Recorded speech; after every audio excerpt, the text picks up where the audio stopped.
이재명 후보는 요즘 그 부산의 HMM 이전 관련해서 얘기 많이 하고 계시는데요. 그 HMM의 전신이 어떤 회사죠? 부산의 HMM을 우리가 유치하겠다고 하는 것은 부산이 북극 항로가 개발될 경우에 해운 항만의 중심 도시가 되기 때문입니다. 그래서 우리는 해수부를 부산으로 옮기고. 아니 HMM의 전신을 물었는데 왜 답변 안 하십니까? 그 규칙을 좀 지켜가시면 안 될까요? 제가 답변할 시간을 할애됐으면 제 답변할 때는 가만히 좀 계시면 안 되겠습니까?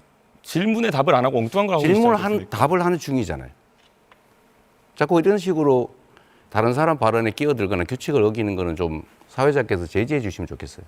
네, 정해진 답변을 원칙적으로 하지 않는 답변 것도 시간 제지해 줘야 30초가 보장된다는 점은 아까 말씀드립니다. 15초 남았으니까 마저 할게요. 네. 어쨌든 부산을 해운 항만의 중심 도시로 만들어야 됩니다. 그리고 그 중에 해운 물류 회사를 부산으로 집중시키는 게 매우 도움이 된다. 그래서 HMM을 부산으로 보내겠다. 그리고 HMM은 현대상선이죠, 아마도. 현대상선일 텐데 현대상선의 시간 지났습니다. 이제 HMM이 현대상선이 전신인데요. 과거에 2000년대 초에 대북 사업하다가 2억 달러 정도 이렇게 자금이 사용돼 가지고 기업이 휘청거린 적이 있습니다. 이게 요즘 같으면 대북 송금으로 크게 문제되는 일입니다. 그렇기 때문에 이런 것들을 중요하게 다뤄야 되는데요. 방금 전에 김문수 의원님 말씀한 것처럼 쌍방울의 대북 송금 때문에 지금 이재명 후보 굉장히 곤란을 겪고 있는데요. 쌍방울 대북 송금은 법적 판단과 무관하게 미국의 제재 대상이 될 수 있는 문제라는 걸 알고 계실 거라 생각합니다. 대통령이 되신다 하더라도 미국 입국이 제한될 수 있는 문제입니다. 이민법 212조에 따라 가지고 제한될 수 있는데 사실 뭐 이런 문제가 있기 때문에라도 외교에서 이재명 후보가 굉장히 불리한 상황에 놓이게 될 것이다라는 건 자명하고요. 과거에도 국내 정당성이 부족한 지도자 같은 경우에는 대미 협상에서 고생을 하곤 했습니다. 특히 쿠데타로 집권했던 전두환 대통령 같은 경우에는 레이건 대통령 만나는 것도 힘들었고 만나서도 짧게 만나고 헤어지기도 했고 정당성을 인정받기 위해서 많은 양보를 했습니다. 핵무기 개발 포기하고 미국산 무기도 구입하고 국방과학연구소도 좀 축소하고 이렇게 했어야 되는데요. 트럼프가 만약에 트럼프 대통령이 이재명 후보가 당선되면 이런 약점을 가만히 두겠습니까? 저는 흔들 거라고 생각하는데요. 본인의 이런 여러 가지 사법 리스크 때문에 대한민국을 위기에 빠뜨렸어야 되겠습니까? 본인의 이런 문제들 다 해소해야 되는 거 아니겠습니까? 재판을 안 받으면 해소가 안 될 거잖아요. 제가 대북 송금에 관여했다는 건 아무런 근거도 없는 얘기고 실제로 그들이 저를 위해서 송금했다는 것은 믿을 수 없는 얘기고 주가 조작을 하다가 수사를 받으니까 아마도 그걸 도박 자금으로 썼다는 설도 있는데 저는 이 진상이 곧 규명될 거라고 봐요. 그리고 또 한 가지는 아까 부산 얘기를 마저 좀 하면 HMM은 부산으로 반드시 가게 됩니다. 정부가 지분을 가지고 있기 때문에 얼마든지 가능하다. 의지에 따라서 이 말씀드립니다.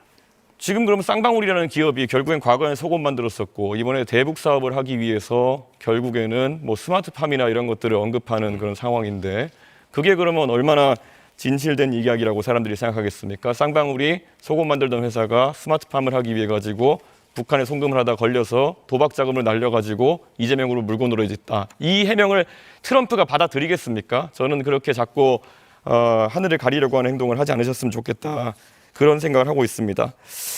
그리고 사드 문제에 대해 가지고 이재명 후보가 사드는 미국 방어용이다라는 말씀하신 적이 있습니다. 근데 사드라는 무기 체계를 전혀 이해 못하고 계신 것 같은데 사드는 종말 단계에서 미사일을 요격하는 그런 체제입니다. 그렇기 때문에 떨어지는 것을 요격하는 것이거든요. 사드 미사일과 레이더가 우리나라에 배치돼 있다는 것은 우리나라에 떨어지는 것을 막겠다는 그런 의지입니다. 그런데 지금 이재명 후보는 흔히 그러니까 중국에서 얘기하는 것이나 아니면 음모론자들이 얘기하는 것을 또 받아들이셔가지고 결국 사드가 미국 방어용이라는 주장을 하고 계세요. 이런 식으로 잘못된 정보를 바탕으로 해가지고 이런 음해를 하시면은 과연 미국에서 봤을 때는 이 사람은 뭘 해도 이렇게 왜곡해서 인식하는 사람이구나. 이거 만약에 외교현장에 가셔서 대통령으로서 발언하셨다면은 큰 망신살 발언인데 아직까지도 사드는 미국 방어용이라는 입장을 유지하십니까?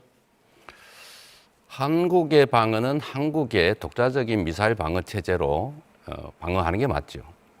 그리고 당시에 이것은 매우 많은 논란이 있었는데 지금은 이미 배치가 끝났기 때문에 더 이상 이 문제를 논란하는 것은 한국의 외교 안보 전략상 그리 바람직하지 않습니다. 굳이 과거 얘기를 조금 해본다면 그때 당시에는 예를 들면 이 고고도 미사일이기 때문에 굳이 북한이 그런 고고도 미사일을 쏘겠냐, 예, 알겠습니다. 그 필요하겠냐 이런 논란이 현실적으로 있었다. 제가 이재명 후보에게 답변을 이렇게 물어보면요, 꼭 물어본 거 빼고 답을 하십니다. 자기 하고 싶을 만한 하시는데 그러다 보니까 이재명 후보의 의사를 제가 한번 해석해서 이렇게 말씀드린 경우가 많은데요. 최소 2명의 후보에게 예, 질문해야 되는 입장을 점 철회하지 말씀드립니다. 않겠다는 이야기를 지금 하고 계신 거로 보입니다. 그렇기 때문에 유권자들께서 사실 이런 식으로 미국과의 안보 관계에 있어서 거짓 정보를 설파하는 사람이 과연 한미 관계를 이끌어갈 수 있겠느냐, 이런 걸 고려해 주셨으면 합니다. 김문수 후보님, 네. 예, 이 대북 문제에 관해 가지고 굉장히 뭐 자유를 옹호하고 무엇보다도 굳건한 안보 태세를 주장하실 걸로 생각되는데 한편으로는 약간 좀 뜬금없는 말씀을 하신 게 있어가지고 한번 진위가 뭔지 파악해 보려고 합니다. 예전에 이제 연평도나 이제 서해 도서에 대해 가지고 이런 도발들이 있다 보니까 김문수 후보님께서 이런 서해 도서에 우리가 중국인을 위한 카지노 같은 것을 개설하면은 이 중국인들이 많이 와가지고 좀 북한이 공격하기 어렵지 않겠느냐, 이런 말씀하신 적이 있는데요. 사실 백령도나 연평도 같은 경우에는 카지노나 이런 것을 개설할 여건이 되지 않는 것처럼 보이는데 네, 답변 시간 주셔야 아직까지 됩니다. 그런 입장을 유지하고 계십니까? 뭐 그때 그 이야기했습니다. 지금 또 우리나라에 외국인들이 많이 관광을 오고 또 우리 미군이 주둔하고 이런 것들이 우리 방어력의 중요한 일부를 이루고 있다고 생각하고 있고요.